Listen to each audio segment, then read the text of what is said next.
I offer my pranams to Thakurma and Swamiji, my pranams to revered monks on the dais and off it, especially to Secretary Maharaj here, Swami Satyadevanandji Maharaj, Swami Bodhmayanandji Maharaj, Director, Vivekananda Institute of Human Excellence, Swami Narsimhanandji Maharaj, Editor, Prabuddha Bharat, and all monks present here in the auditorium. My namaskars to members of faculty from different colleges and schools across Mumbai, and to all the young friends who have today gathered to celebrate an extremely important day. And first of all, thank you for having me, and I look forward to having a decent enough conversation with you in the next 20-25 minutes, hopefully some of which, parts of which, you can take back to your own schools, your own workplaces, and see how we can get things rolling from there. And also thank you for that long introduction. I have to check with my office if they actually sent this really long thing. I think just basic introduction is fine. But now you see the pressure is a little too much, because if I say something and go away, you might be like, okay, how did this kid do all these things? Else, if I would have been just introduced as a young kid from Bihar who'll come here, speak in English, you would have been happy that, okay, this is a lot of achievement. But I'm going to keep it pointed and focused. I have around 25 minutes to speak. I'm expected to speak in English. I hope that is a language of comfort for everyone in attendance. Perfect. So how many of you have come to the ashrama for the first time? Please raise your hands. See, thank you. Thank you. So I have this habit of not writing speeches at all. That does not mean that somebody writes my speeches. It is that I like to come, be with you, stand here, get a feel of what I should talk about, and then have a larger conversation. And this is helpful that many of you have come to the ashrama for the first time. The second question I would not ask, and that is, how many of you have heard of Swami Vivekananda? I'm pretty sure you do not need to come to an ashrama in order to hear about Swamiji or read his ideas or quotations. Today, I was asked what I would like to speak about when I was invited, and I found it meaningful that as young citizens of this country, many of us like to talk about 21st century, our aspirations in this century for self, society, and the country in general. And I wanted to talk about responding to Swamiji's call in the 21st century. So I would not go to the more complex ideas. I want to start with very simple ones.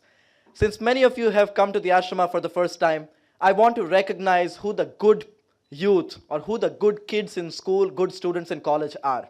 And from there onwards, we'll have a larger conversation. I know many of you are sitting in the auditorium today who are recognized in your school and in your college as really good students if you spend your entire time watching motivational videos. I meet with parents and teachers all across this country who tell me that, oh, my child is so good, he's always on YouTube watching motivational videos. They are the good students. And I know many of you want to be passionate in your life. The reason why there is a friend who stands out is because he's very passionate. I want you to think about both the things one more time. The first part is watching a lot of motivational videos in order to do well in life. I'm glad Swami Satyadevanandji Maharaj put out the story of Face the Brutes. We've done something in our country. There is, of course, a population that is large enough, 65% of it young. Competition is intense.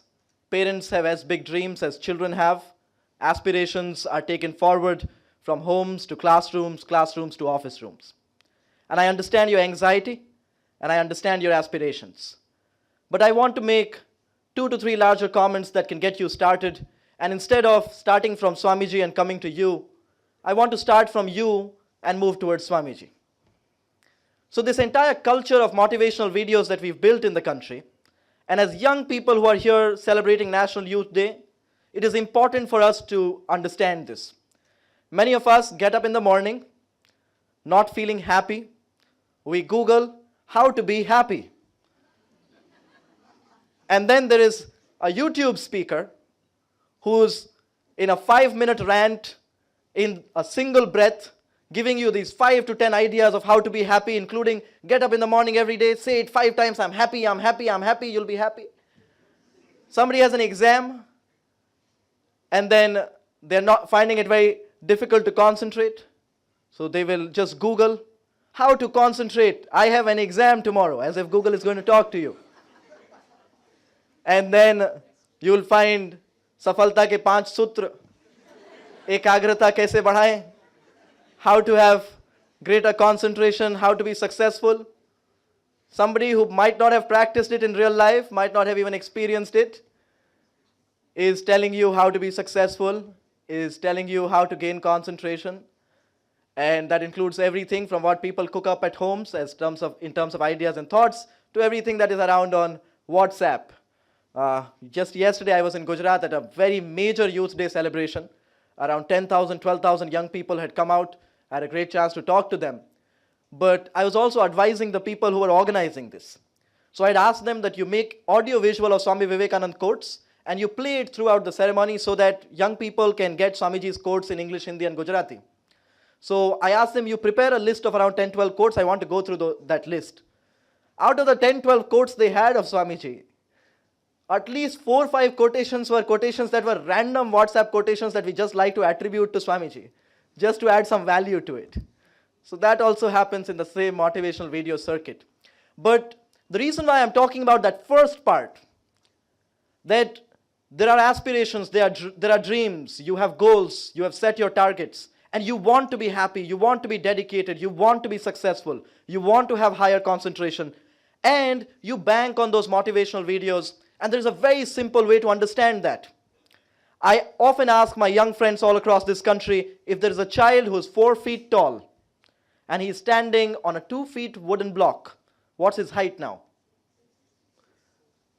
Bad mathematics. The height is still 4 feet. The momentary elevation is 6 feet. If that child wants to be 6 feet tall, he better eat well, he better exercise, and he better start all of these things while he's still at an age where he can grow. You cannot start exercising at the age of 45 and expect to go from 4 feet 5 to 6 feet 5. You cannot do that, right? If there's a child who weighs 40 kgs and we put 2 10 kg weights on him, what's his weight now? Weight is still 40, burden on the planet is 60, that he is personally enforcing. That is pretty much the same when it comes to this outside motivation we try and bring in. Way too many of us have been parts of programs where there's a motivational speaker who stands up and tells you the story of a dog that he met on a street. The dog starts chasing the person, and he, with all adjectives, all expressions, tells you that I was one day going down a street, all of a sudden I saw a dog. And the dog looked so dangerous and this and that, or adjectives your English teacher hasn't taught you, your Hindi teacher hasn't taught you. This person explains to you what the dog looked like. And then this person tells you that all of a sudden, the dog started running after me. And now I am running and the dog is running and I am running and the dog is running. He says this 6 times in the same breath. And you listen to this just like this, not realizing he practices every evening.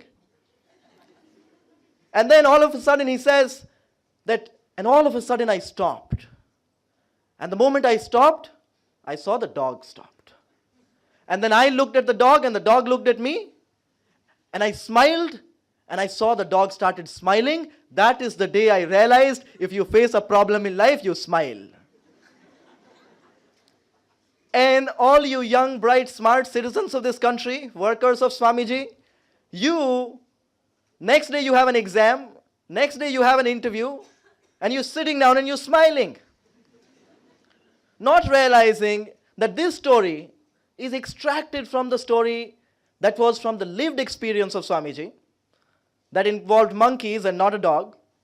That story is known as Face the Brutes, what Swamiji was talking about. So this is the first part of it. And this is where you need to understand just trying to bring something outside in will not work. You cannot Google how to be happy when you're feeling sad and think you fixed a problem. You cannot Google that you want to be dedicated in life and watch a video and get dedicated thinking you fixed a problem. Many of you who come from middle class India, we have this wonderful habit, right? When a TV remote breaks, we usually tape it. How many of you do that? All of us. Thank you. This crowd is not superly rich. When I talk about this in small towns and villages and I ask our young people, what do you do when a TV remote breaks? They say we tape it. I accidentally was speaking at a school that probably has kids from top 1% of India's economic layer. I asked them, what do you do when a TV remote breaks? They said, we buy a new one. But thank you for taping that remote. You see, that's called a band-aid solution. That's a quick fix, that's a band-aid solution. You are not a TV remote. You cannot be fixed with a tape that comes from YouTube. You cannot be fixed with a 5-minute talk that comes from a self-proclaimed motivator. It needs to come from within. And it needs to be tied to your own experiences, your own expectations, your own charted course that you want to take forward in life. What works for Sachin Tendulkar might not work for Lata Mangeshkar. But both can be dexterous at the highest level, right? So the first part, the reason why I started with this was get out of the, because then there are some of you who ask this, that, sir, sometimes when we attend programs like this, we get really motivated, then we go back and the motivation goes away. The thing is, the motivation is the 2-foot wooden block. It is a 20 kg weight. If we want to be 6 feet tall, we better exercise, we better eat well, and we better start young. And the same way, if you want to build yourself, if you want to chase your dreams, if you want to have a higher level of concentration and a better level of understanding, if you want to have a higher purpose and greater dedication to service and to leadership, that exercise, that nourishment for your mind, body and soul, that comes from Swami Vivekananda. That comes from his teachings. Swamiji did not just say, face the brutes, and did not just quietly say, you are on your own. He gave you a pathway to do it. He gave you and the world an entire guiding light, a guidebook to actually walk that path. We do not recruit cricket coaches who say, you should play well, you should never leave a Yorker.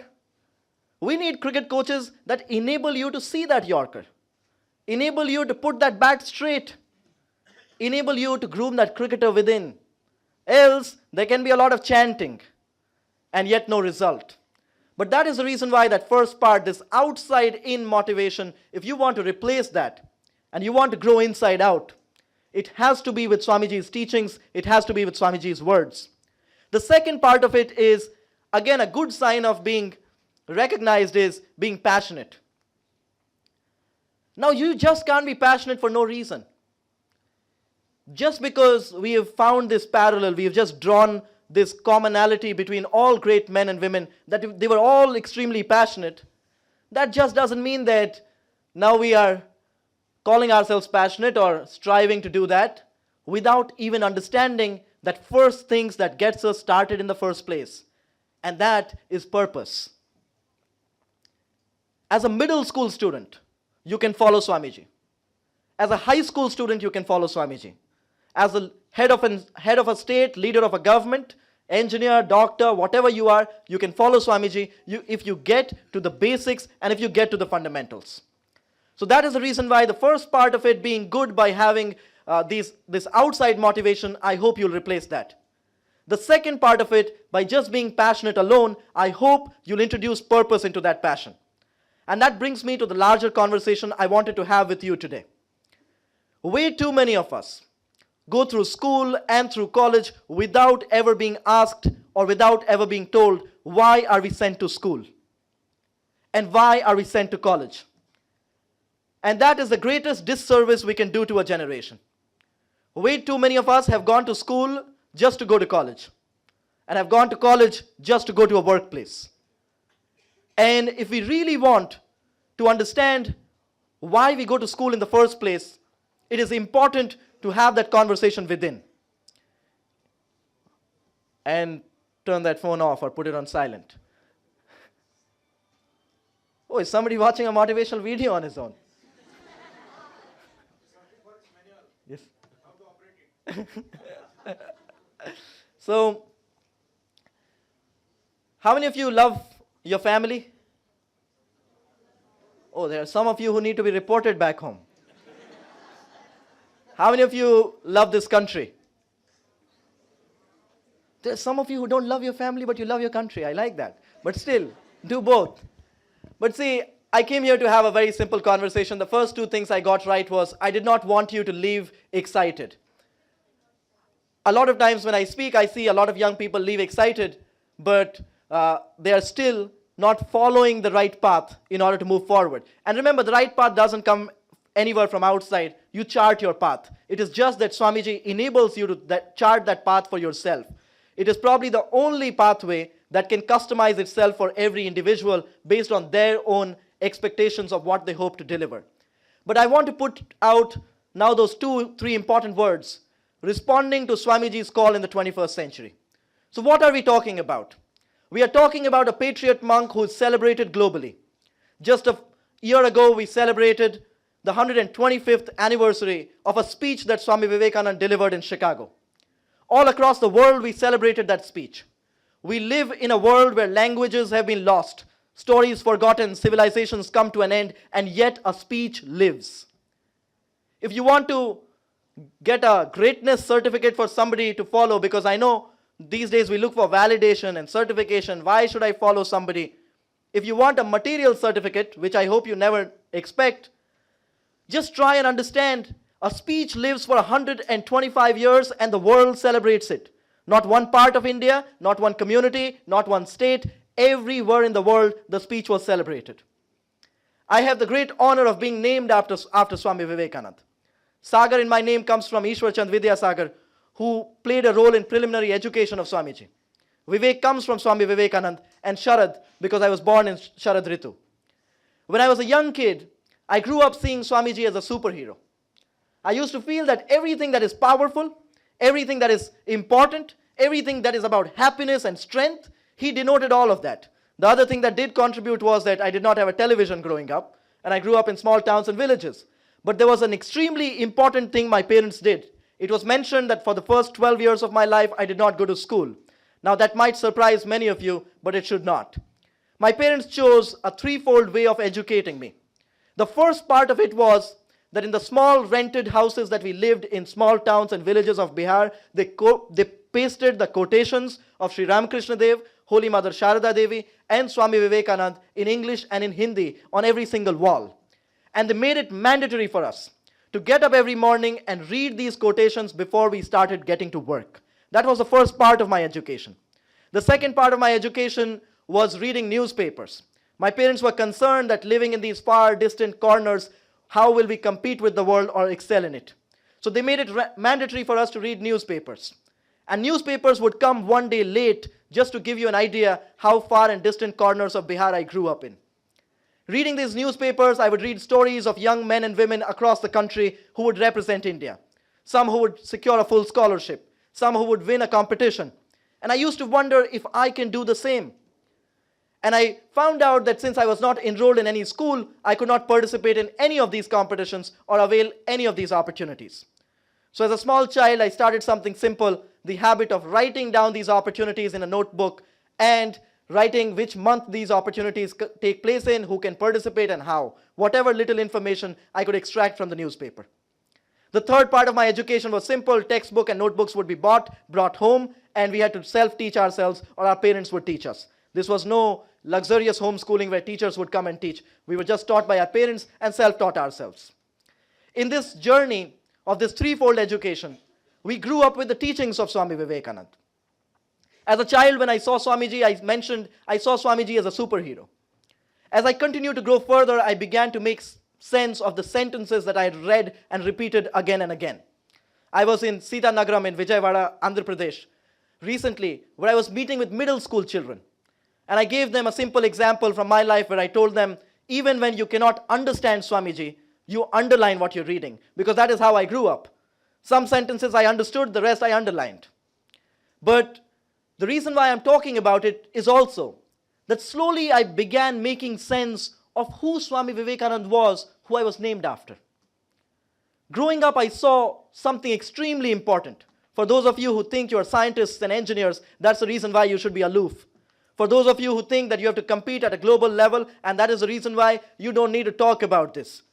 I tried to make sense of who Swami Vivekananda was, and I saw that Swamiji was not just a patriot monk who put India on the top, reintroduced and revigorated this civilization, but also an intuitive scientist who could on one end engage with a Nikola Tesla at the World Fair in Chicago, and on the other end enable and inspire a Jagdish Chandra Bose right here at home in India. In Swamiji, I saw that he was not just somebody who was just limited to what you would want to put in the confinement of spirituality, which, by the way, knows no confinement and flows through everyone, even though you don't know about it. In that, Swami Vivekananda, I saw an able manager who, when on a voyage with Jamshedji Tata, the greatest industrialist of those days, not just in India but across the world, Tata was so impressed, so influenced, that he invited Swamiji to come and lead the Tatas. But in a letter replying to Tata, Swamiji inspired and put into action what is the fortress of science and research in this country as IISc in Bangalore and TIFR in Mumbai. As I continue to move forward, I see that Swamiji's ideas did not just educate the Indian thought, but also Western thought. Harvard Business School comes up with something called servant leadership that Swamiji postulated long ago. There are ideas that are exercised all over the world, mission statements that have been crafted for universities and international agencies, and they have all continued to run on the path that Swamiji showed way before his time. Somebody born in the 19th century, it is unbelievable that his thoughts would be so relevant in the 21st century. His thoughts would be so inclusive, so ambitious yet achievable. And that is the reason why it is important to understand Swamiji even before we start reading his words. We need to make sense of who Swamiji was before we begin to make sense of what we can do with his teachings. But the next part of it is even more important. And that is that Swami Vivekananda, who had followers all across the world, who has inspired so many great men and women of our time and those who came before us, he said something remarkable. He said that India's coming glory shall be so great that its ancient glory shall be nothing compared to it. It shall fade. That is what he talked about. Many of us and many skeptics outside can question that. They can call it whimsical thinking. That can say that, oh, Swamiji was being too optimistic. But there is something that Swamiji also says with that. He said, my faith lies in the modern generation, the younger generation.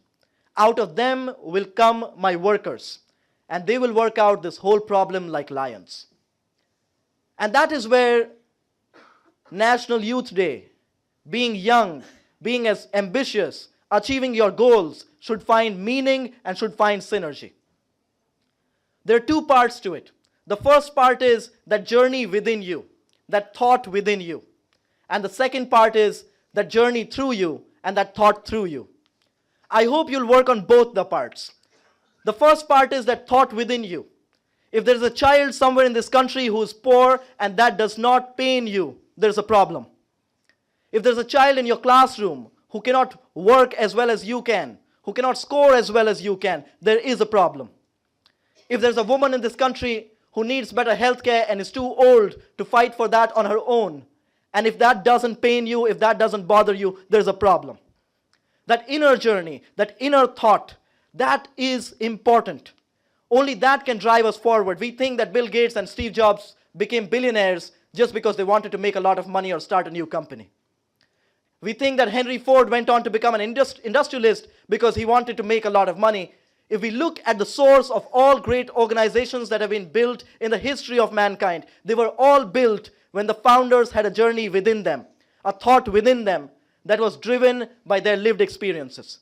When they felt a pain point that they wanted to solve, when they felt an area of need that they wanted to address.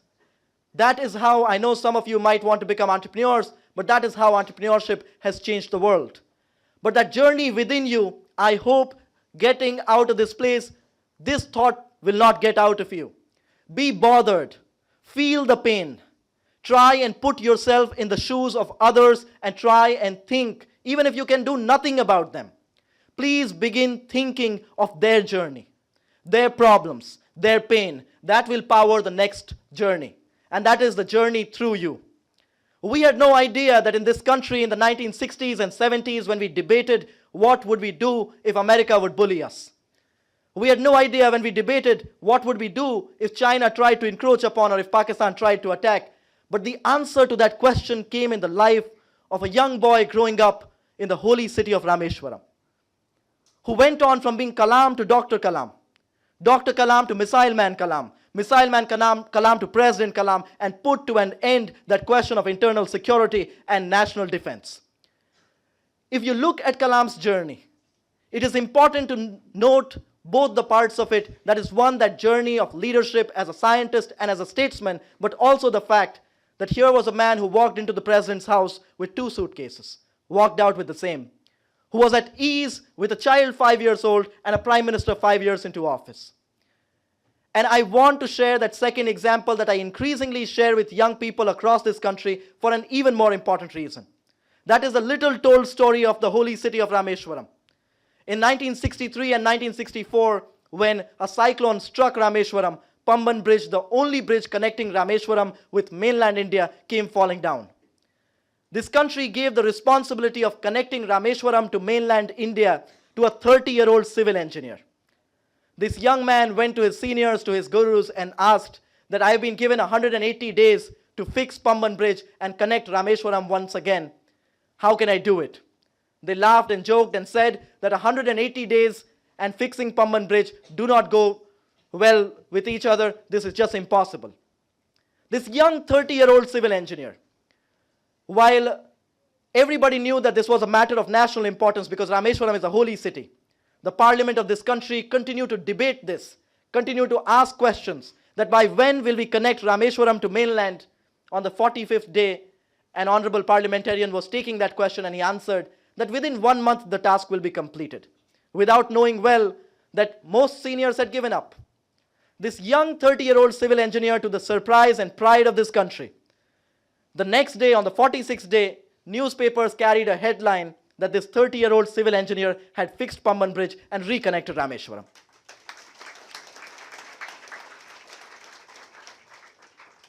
And this is about the journey within. This is about the thought within. He did not just stop there. He went on to build the most challenging railway line in the world, the Konkan Railways. And what we know today as India's pride and the world's envy, the Delhi Metro, and many other metros after that. This 30-year-old civil engineer was E. Sridharan, who we know as the Metro Man of India.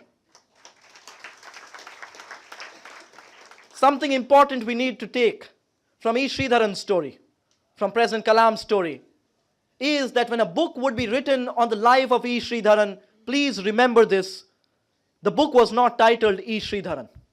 The book wasn't titled The Civil Engineer, no matter how great a civil engineer he was. The book wasn't titled The Metro Man. It was titled The Karma Yogi. The reason why I mention that is because in 21st century, on one hand, India is greeted with the greatest opportunity to make this century an Indian century. But on the other hand, we are also greeted with our own challenges. There are more children we need to put through school.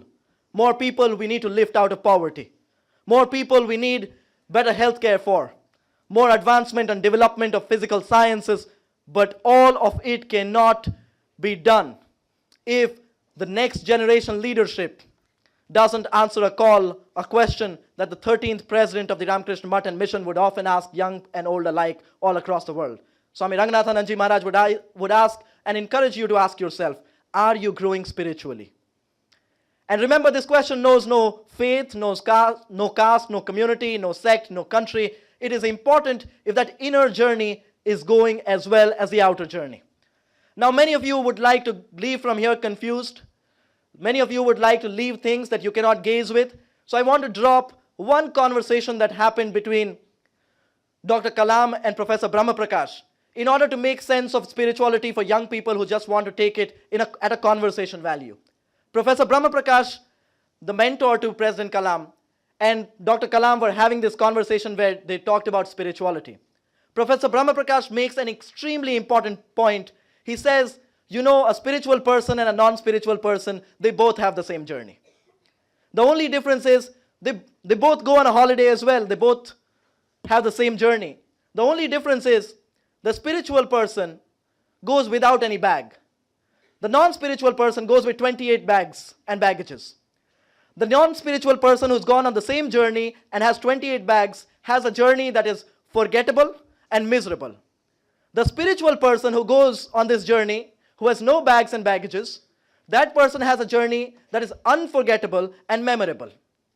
And they conclude that spirituality is nothing but purity plus perfection. Purity of thought, purity of action, purity of thought, purity of action, purity of pursuit, and the perfection that you want to strive for. So today, no matter which family you come from, what background, what economic status, what faith, what you believe in and what you don't, I hope that on Swamiji's birthday, the first thing you'll begin doing is you'll begin believing in yourself. The second thing I hope you will do is begin to feel the pain of others, because that will drive you and that will guide you. The third thing I hope you'll do is, once you've begun feeling the pain of others, I know you will not be able to stop yourself. As human beings, we are fundamentally decent and genuine, purest of pure, as Swamiji preached to the West, and we, the ancient wisdom of India, knew it always. That part, if you start feeling the pain of others, it will not let you stop. It will make you a better teacher, or a better engineer, or a better doctor, or an innovator, or an entrepreneur. So make sure that you're believing in yourself. That should be the first thing. The second thing is, feel the pain of others. And the third thing is, do something about it.